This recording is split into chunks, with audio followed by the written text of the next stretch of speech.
다 같이 기도하심으로 2020년 7월 24일 새벽 기도회를 시작하겠습니다. 하나님 감사합니다. 하나님 오늘도 주님의 말씀으로 찬양으로 기도로 새 하루를 새 날을 시작할 수 있도록 은혜 주심 감사합니다. 하나님 우리가 이 로마서 말씀을 통해서 주님이 허락하신 그 놀라운 복음에 대하여 나누고 묵상하고 있습니다. 주님 오늘도 이 아침 가운데 주님께서 직접 말씀하여 주셔서 우리가 그 복음의 능력을 경험하는 자들로 살아갈 수 있도록 인도하여 주시기를 간절히 소원합니다. 이 예배 가운데 말씀 가운데 주님께서만 영광 받으시기를 간절히 소원하며 이 모든 말씀 살아계신 우리 주 예수 그리스도의 이름으로 간절히 기도하였습니다. 아멘. 오늘 하나님께서 저에게 주시는 말씀은 로마서 2장 12절부터 16절까지 말씀입니다.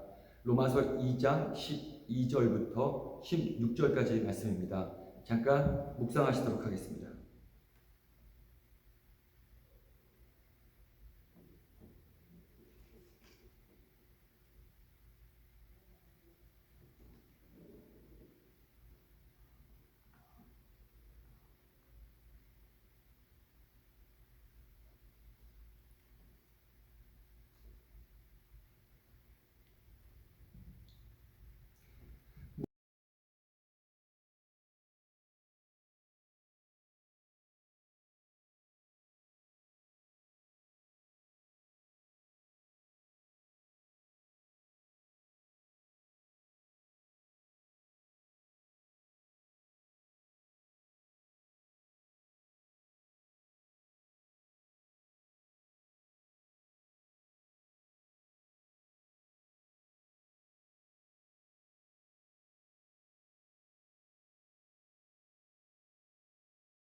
무엇이 사람들을 그리스도께로 인도하지 못하는가라는 이 질문은 어려운 문제 같지만 곰곰이 생각해보면 그 이유가 아주 간단합니다. 사람들이 우리 예수 그리스도의 필요성을 깨닫지 못하거나 혹은 그 필요성을 인정하지 않기 때문입니다. 예수님께서는 건강한 자에게는 의원이 쓸데없고 병든 자에게라야 쓸데가 있느니라. 내가 의인을 부르러 온 것이 아니요 죄인을 부르러 왔다라고 말씀하셨습니다. 이 말씀은 그 당시 바리새인들을 비롯한 많은 종교 지도자들이 예수님이 세리와 같은 죄인들과 함께 먹고 마시며 지내는 것을 보며 모함하기 위해, 비난하기 위해, 그들에게 대응하시기 위해 우리 주님께서 하신 말씀입니다. 이 말씀의 진의는 우리가 사는 이 세상에 어떤 사람들은 의롭기 때문에, 죄가 없기 때문에 주님이 우리의 예수 그리스도께서 필요 없다는 말씀이 아니라 사람들이 자기 자신을 스스로 의롭다라고 생각하기 때문에 그리스도께로 나아오지 않는다는 것을 지적하시는 말씀이었습니다. 인간 모두가 죄인이기에 주님께로 나아온 것이 마땅하지만 사람들이 예수께로 오지 못하는 것은 자신이 스스로 의롭다라고 생각하기 때문이라는 말씀입니다.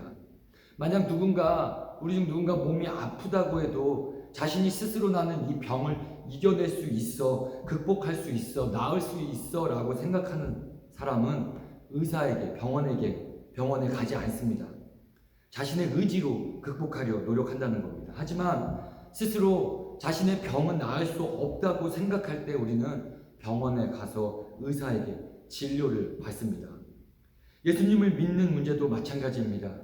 내가 죄인인 것을 알아야, 그래서 내가 하나님의 진노 아래 있는 자이고 마지막 날 하나님의 심판대 앞에 서게 되어 영원한 죽음을 형벌로 받을 수밖에 없는 그러한 존재라는 것을 깨달은 사람만이 우리의 예수 그리스도께로 나올 수 있다는 것입니다. 로마서에서 사도 바울이 바로 강조하고 있는 것은 바로 하나님께서는 그리스도 안에서 믿음을 통해서만 은혜로 죄인들을 의롭게 하신다는 바로 그 복음의 진리입니다. 그리고 바울사도는 우리 인간이 그리스도를 통한 믿음으로만 구원받을 수 있다는 그 복음을 이제 로마서에서 선포하기에 앞서서 오늘 말씀을 포함한 로마서 1장 18절부터 시작해서 3장 20절에 이르기까지, 그렇다면 왜 우리 인간들에게 복음이 필요한지를 설명하기 시작합니다. 농부가 농사를 짓기 위해 겨우내 묵은 땅을 기경하듯이 바울 사도는 복음의 핵심과 그 복음의 능력과 그 위대함을 알리기 전에 먼저 이 복음을 듣는 자들의 마음을 준비시키고 기경하고 있다는 말씀입니다. 우리에게 왜 구원이 필요한가? 하나님께서 진노하고 계시기 때문입니다. 1장 18절부터 3장 20절에서는 그것을 증거해 줍니다. 시편 기자 또한 7편에 보면 하나님은 의로우신 재판장이시며 매일 분노하시는 하나님이시로다 라고 노래하며, 우리의 선하시고 은혜로우신 하나님께서 매일 분노하고 계신다라고 노래합니다.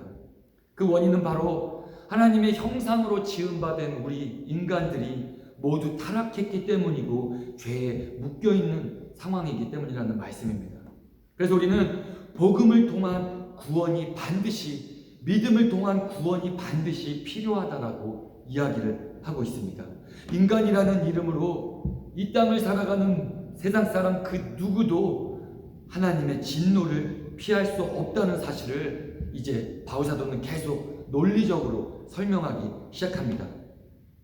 1장 18절부터 32절에서 바울사도는 모든 인간들은 죄 아래에 있는 것을, 인류의 죄, 그것들을 고발했고, 그리고 나서 2장 1절부터 오늘 16절 본문 말씀에서는 바로 하나님의 심판은 공정하다라는, 바로 하나님의 심판은 의롭고 공평하다라는 그 하나님의 심판에 대해 말씀해 주고 있습니다. 특별히 오늘 12절과 16절 말씀에서는 하나님의 그 심판은 절대적으로 공정하다라는 사실을 우리에게 선포해 주고 있습니다. 오늘 말씀을 보니 어떤 한 부류의 사람들이 그 인간을 향한 하나님의 심판의 공정함에 대해 반박했던 것 같습니다.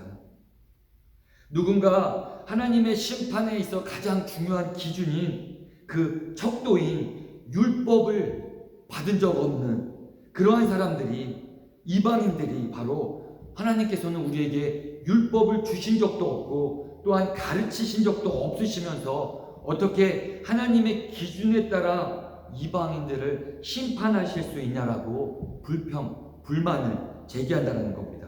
쉽게 말해서 복음을 들은 적 없는 자들에 대한 하나님의 심판은 어떻게 이루어지는가라는 겁니다. 저도 예전에 좀 이런 생각을 좀 한 적이 있었습니다. 이순신 장군은 천국에 갔을까? 이순신 장군 왜 역사 속에 남을 위해 희생하다가 훌륭하게 선인으로 죽은 위인들은 천국에 갔을까 하는 문제입니다. 하나님의 말씀, 그리스도의 복음을 듣지 못한 나라에 살았던 사람들, 또는 복음을 듣지 못한 어떤 시대를 살았던 사람들 등등, 그러한 사람들의 운명은 어떻게 되는 건가? 만약 하나님의 심판대에서 하나님의 말씀을 들은 적 없는 그들이 지옥으로 가게 된다면 하나님의 심판은 공정한가? 라는 의문입니다. 성경이 없던 시대, 본인의 선택으로가 아니라 불가피한 환경에 의해 성경을 접해볼 수도 없었고 복음의 말씀을 접해볼 수도 없는 사람의 구원의 문제는 바로 어떻게 되느냐라는 겁니다. 하나님의 심판과 공평함의 문제를 제기하는 사람들이 지금 말하기를, 왜 유대인들에게만 율법을 주셔서 무엇을 행하고 하지 말아야 할 것을 알려주시며 하나님의 기준으로 모든 인간들을 심판하냐는 그러한 반박을 지금 하고 있다는 겁니다. 그런데 오늘 말씀에서 바울 사도의 대답은 바로 이것입니다. 12절 말씀을 좀 보겠습니다. 12절 말씀을 보니, 율법을 모르고 범죄한 사람은 율법과 상관없이 망할 것이요, 율법을 알고 범죄한 사람은 율법을 따라 심판을 받을 것입니다 라고 말씀합니다.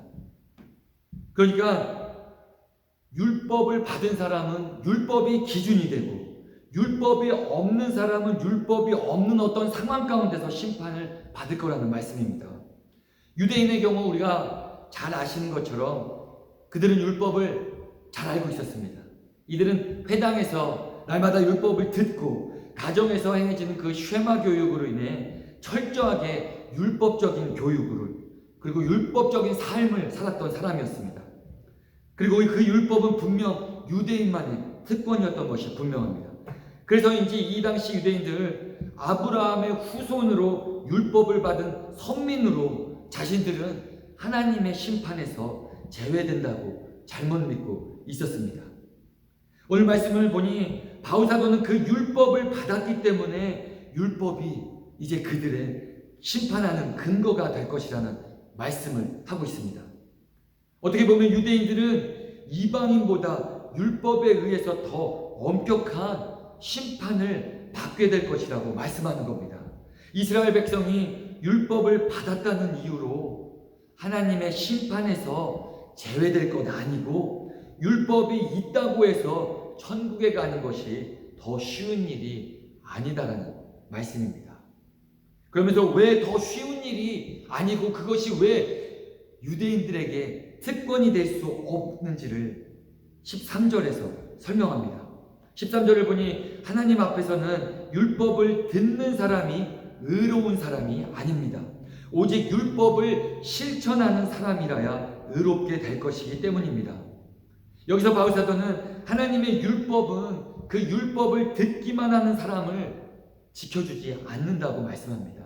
듣는 사람이 의로운 사람이 아니라 행하는 자라야 실천하는 사람이어야만 의롭게 된다고 말씀합니다. 야고보 사도도 동일하게 이야기했습니다.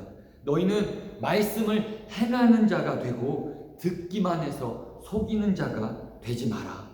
말씀을 듣기만 해서는 안 되고 율법을 들어서만은 안 되고 그것을 행하는 자가 되어야만 한다는 것인데 우리 모두 이것은 다 잘 알고 있는 사실입니다.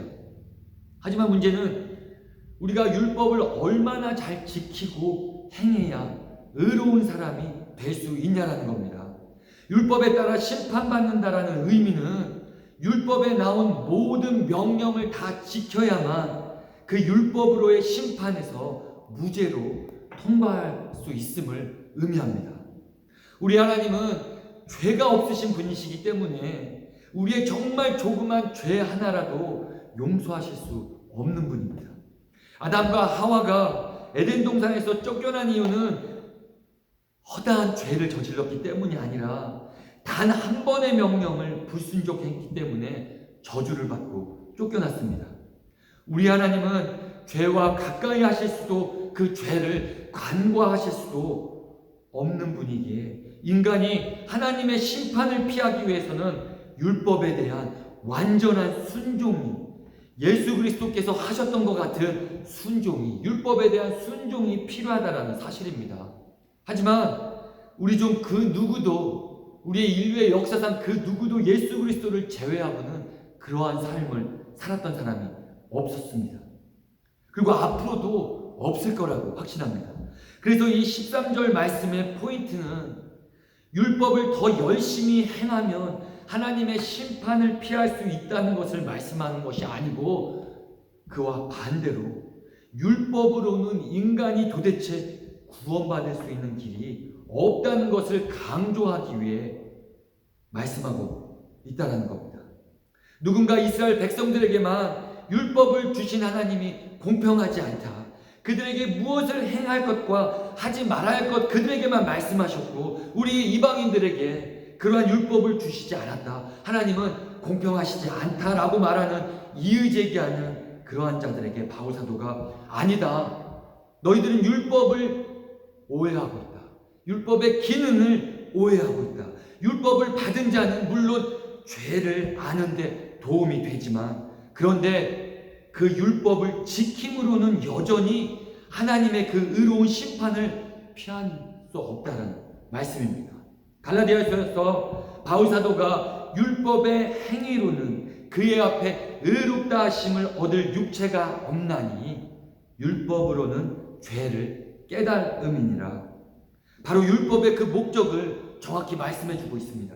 율법을 안다고 해도 우리가 하나님께서 원하시는 수준으로 지킬 수 있는 사람은 아무도 없습니다.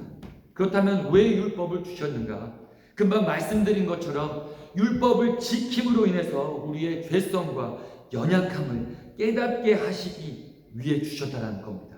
율법을 통해서 우리의 죄를 깨닫고 우리에게는 소망 없음을 깨닫고 온전히 예수 그리스도를 바라보게 하시기 위해 주셨다는 말씀입니다. 율법의 소임은 바로 인간들을 향해 너희들은 죄인이다, 너희들은 죽을 수밖에 없다, 너희들은 하나님의 진노를 받을 수밖에 없는 운명이다라고 외치는 일이었다는 말씀입니다. 그래서 바울사도는 갈라디아에서 계속 말씀하시기를 율법은 그리스도께서 오실 때까지 우리에게 개인 교사의 역할을 하였습니다라고 말씀합니다. 그렇다고 우리가 그 율법을 소홀히 여겨서 절대로 안 됩니다. 금방 말씀드린 그 율법의 목적을 기억하시면서 우리는 율법을 열심히 지켜 나가야 될 줄로 믿습니다. 날마다 묵상해야 될 줄로 믿습니다.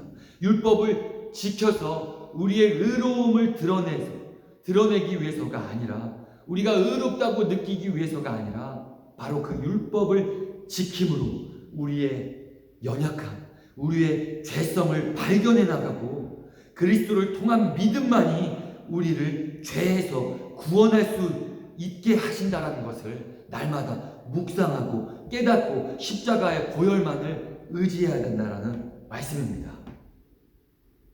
그런데 이제 문제는 이방인들에 대한 하나님의 심판의 기준입니다.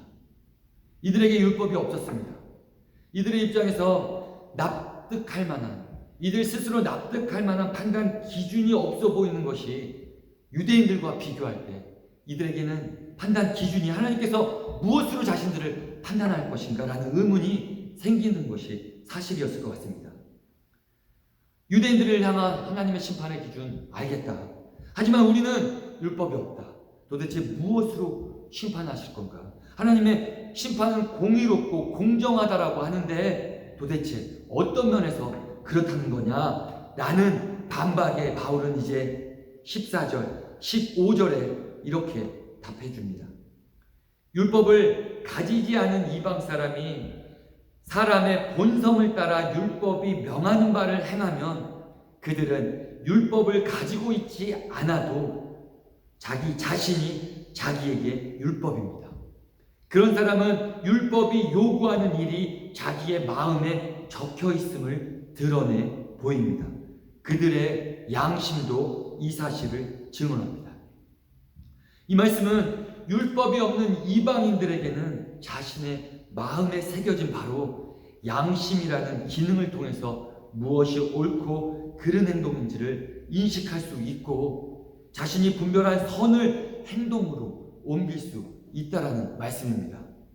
하나님을 혹은 율법을 모르는 사람들도 부모를 공경하고 도둑질하는 것이 나쁘다는 것, 부모를 공경하는 것이 좋은 것이 선한 일이라는 것, 그리고 간음하는 것이 나쁘다는 것, 그리고 대인관계에서 어떠한 것이 선한 일인지 악한 일인지 바람직한 일인지를 개인의 양심을 통해서 알 수 있다는 겁니다. 예를 들면 사회에서 만든 법들을 보면 우리가 이것을 알 수 있습니다. 사회에서 추구하는 공적 가치들을 보면 우리가 알 수 있습니다. 세상 사람들이라 할지라도, 하나님의 율법을 알지 못하는 세상 사람들이라 할지라도 그들은 정의라는 것에 대해 완전 성경적 개념은 아닐지 모르지만 그 정의에 대한 개념이 그들의 양심 속에 주님의 은혜로 내재되어 있다는 말씀입니다. 우리가 거짓말을 하는 이유를 잘 보면 그렇습니다. 양심에 꺼리 끼는 것이 있기 때문에 우리가 거짓말을 하고 남을 속인다는 겁니다. 이방인들도 분명 하나님의 형상을 따라 지음받았기에 그들의 내면에 어떠한 생각이나 행동에 대한 최소한의 옳고 그름의 기준을 결정하는 바로 은혜로 양심이라는 것이 존재한다는 말씀입니다. 그리고 이 양심은 율법만큼은 아닐지라도 분명 하나님의 선한 뜻을 알게끔 작용하고 있다라는 것을 지금 바울사도가 14절과 15절에서 증거하고 있습니다.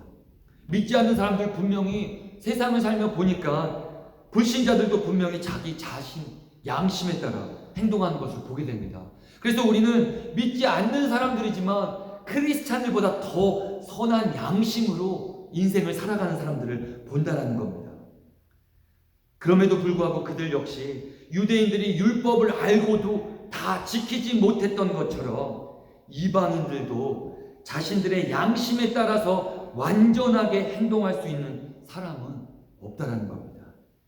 세상 사람에게 너희가 양심에 한 번도 꺼리낌 없이 살았느냐라고 묻는다면 누구도 솔직하게 예스라고 대답할 사람은 없다라는 겁니다.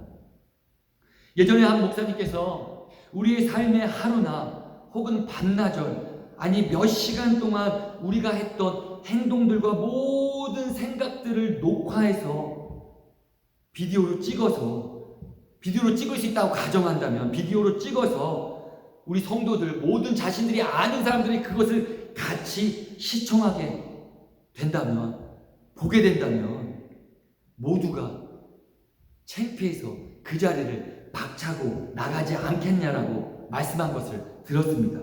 무슨 말입니까? 율법을 알던 모르던 간에 사람들 중 율법에 비추어서든 양심에 비추어서든 우리의 내면에 있는 우리의 생각들 앞에 떳떳할 수 있는 사람 아무도 없다라는 겁니다. 인간 중에 나는 완전히 깨끗하게 살았다, 나는 도덕적으로 윤리적으로 완벽한 삶을 살았다라고 말할 사람은 존재하지 않는다라는 겁니다. 그래서 어제 나눈 말씀 2장 6절 말씀에 하나님께서는 각 사람에게 그가 한 대로 갚아주실 것입니다 라고 말했습니다. 유대인이나 이방인이나 상관없이 그가 행한 대로 갚아주신다는 말씀입니다. 율법의 유무가 아니라 행위에 대하여 심판을 받는다는 겁니다. 유대인들에게는 율법에 비추어, 이방인들에게는 자신의 양심에 비추어 얼마나 정직하고 완벽하게 행하며 살았는가, 이것이 바로 하나님의 심판의 기준이라는 말씀입니다. 그래서 오늘 12절, 15절의 이 말씀의 핵심은 하나님의 심판은 모두에게 공정하다는 말씀입니다. 이방인이냐 유대인이냐에 따라, 율법의 소유에 따라 하나님의 심판을 면할 수 있고 못 면하고 하는 것이 결정되는 것이 아니라, 어떤 외부적인 환경 요건에 따라 하나님의 심판의 기준이 또한 변하는 것이 아니라, 누구든 하나님 앞에, 하나님께서 허락하신 기준 앞에 주신 어떤 법들, 율법이든 양심의 법들이든 그것들 앞에 죄를 지으면 그 행위에 의해 벌을 받는다라는 것이 말씀의 포인트입니다. 결국 인간은 그 어떤 것을 지켜나감으로, 그것이 율법일지라도 혹은 도덕적 양심의 노력이라도 절대로 구원에 이를 수 없다라는 겁니다.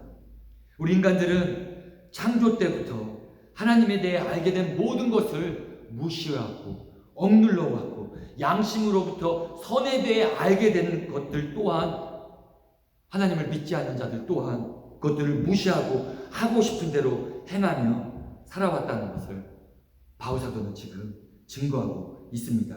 그래서 우리는 하나님의 심판대 앞에서 하나님의 심판이 불공정하다고, 불공평하다고 핑계댈 수 없다라는 말씀입니다.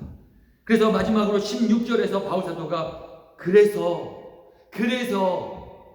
그 누구도 하나님의 진노와 심판을 피할 수 없기에 예수 그리스도로 말미암아 그 심판이 이루어질 것이라고 결론을 맺습니다. 예수 그리스도의 은혜로 복음을 들은 우리는 이제 이 신약 시대에는 이제 우리는 예수 그리스도를 믿는 믿음으로만 구원을 받을 수 있게 된다라고 말씀합니다. 바라기는 이 예수 그리스도를 믿는 믿음을 허락하신 그 하나님의 마음을 날마다 묵상하시고, 이 로마서 말씀에서 우리는 도대체 하나님의 진노 아래서 피해 나갈 구멍이 없다라는 것을 날마다 묵상하셔서, 그리고 그 예수 그리스도를 향해서 감사하시며 찬양하시며 하나님과의 놀라운 영적 교제 가운데 예배하시는 저와 성도님들 되시기를 주님의 이름으로 간절히 축원합니다. 그리고 말씀을 마치기 전에, 이것은 제 개인적인 생각인데, 이 오늘 말씀을 바탕으로 제가 이순신 장군 천국에 갔을까를 한번 생각해 봤습니다. 결론부터 말씀드리면 하나님만이 아시는데, 제가 이순신 장군 우리가 알고 있는 것처럼 역사적인 기록으로 볼 때 인간적으로 정말 훌륭한 사람이었습니다. 나라와 백성을 사랑했던 사람이고, 그 인품 또한 좀 역사적 기록을 뒤져보면 인품이 또 훌륭했던 사람이었습니다. 그 시대 다른 그 누구보다 상대적으로 그 양심이 깨끗했던 것 같습니다. 하지만 분명 이순신 장군도 자신의 양심에 맞추어 100% 깨끗한 인생을 살았다라고 자부할 수는 없을 것입니다. 그런데 만약 이순신 장군이 삶 가운데 무슨 일 때문이든지 그의 인생을 살면서 그의 그 정말 평탄하지 않았던 파란만장한 인생을 살면서 누명을 쓰고 그런 여러 가지 옥에 갇히면서 인생을 살아가는 가운데 무슨 일 때문이든지 자신의 양심의 가책의 소리를 듣고, 아, 나란 인간이 참 악하구나를 깨닫고, 그리고 고민하고 번민하는 가운데 그 자연 속에, 그 창조 속에, 삶 속에 숨겨진 조물주를 발견하고 그 절대자의 신성과 능력을 깨닫고 자신은 죄인이구나 라는 것을 한탄해하며 창조주에게 고백했다면, 만약 예수 그리스도의 이름으로 회개하지는 못했을지언정, 그 당시, 그 조선시대 당시 예수 그리스도의 이름으로 회개하지는 못했을지언정 그 양심의 기준에 맞춰 살 수 없는 자신을 발견하고 자신의 인생을 부인하고 부정하고 회개했다면 어쩌면 천국에서 우리가 이순신 장군을 만날 수 있지 않을까 한번 생각해 봤습니다. 우리의 이 하나님, 전지전능하신 하나님, 이 어떤 생각에도 지혜에도 오류가 없으신 하나님의 심판은 공정합니다. 날마다 이 생각을 놓지 마시고 우리 삶 가운데 예수 그리스도를 발견하시는 저와 여러분 되시기를 주님의 이름으로 축원합니다. 같이 기도하시겠습니다. 하나님 참 감사합니다. 하나님, 오늘 이 바울사도의 말씀으로 인하여 우리의 지혜로 이해되지 않았던 부분들을 잠깐 들춰봤습니다. 하나님, 그 하나님의 심판은 공정하심으로, 공평하심으로, 의로우심으로 인해 참 감사합니다. 그래서 우리가 죄인인 것을 다시금 발견합니다. 하나님, 그래서 우리가 다시 예수 그리스도의 십자가를 바라봅니다. 주님, 하나님의 그 공정한, 공평한 그 심판 때 우리가 설 텐데, 그때 우리의 예수 그리스도를, 그때 우리의 그 예수 그리스도를 믿는 믿음으로 우리를 살려주신 그 주님의 은혜를 다시 한번 이 말씀을 통하여 묵상하며 감사하며, 주님, 우리가 날마다 우리의 삶 가운데 죄인임을 묵상하며 주님만을 찬양하며 살아나가기를 소원합니다. 주님, 이 바울사도의 말씀이 날마다 우리 삶 가운데 실제되게 하여 주시기를 간절히 소원하며 이 모든 말씀 살아계신 우리 주 예수 그리스도의 이름으로 간절히 기도하였습니다. 아멘. 하늘에 계신 우리 아버지여, 이름이 거룩히 여김을 받으시오며 나라에 임하옵시며 뜻이 하늘에서 이루어진 것 같이 땅에서도 이루어지이다. 오늘날 우리에게 일용할 양식을 주옵시고 우리가 우리에게 죄 지은 자를 사하여 준 것과 같이 우리의 죄를 사하여 주옵시고 우리를 시험에 들게 하지 마옵시며 다만 악에서 구하옵소서. 대개 나라와 권세와 영광이 아버지께 영원히 있사옵나이다. 아멘.